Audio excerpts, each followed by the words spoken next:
guys, I'm sorry, I'm so close to the screen. Yeah, so I got ano ako guys, nabutan ako ng gabi. Kaya wala akong nagawa dito, kaya tago ako. Zombie oh.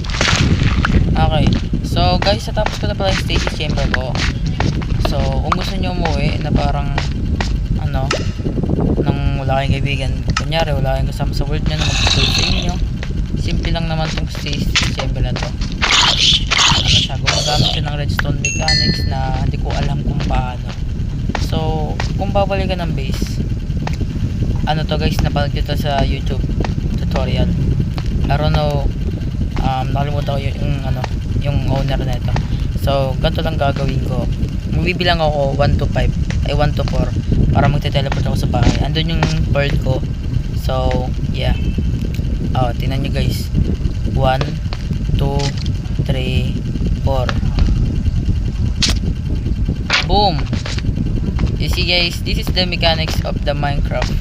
I don't know how this works. There's torches on the both sides, but it's turned off. Like, yeah. If you know this, you should build this in your world and have your, dapat meron kayong ano guys, pearl loader. Ako meron akong ganun mod sa behavior pack ng world na to.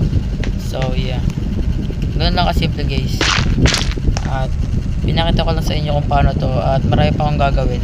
Okay, kita-kits muna tayo sa another episodes ko. Wala pa akong masyadong yung diamonds ko. Namatay ako, kakakuha ng guys, ng tawag dito, yung soul sand. Yung soul sand, wala na rin akong pearl, kaya di ko na malalagyan ng.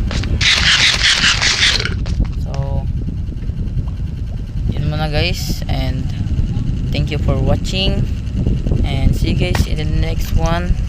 Darkness out.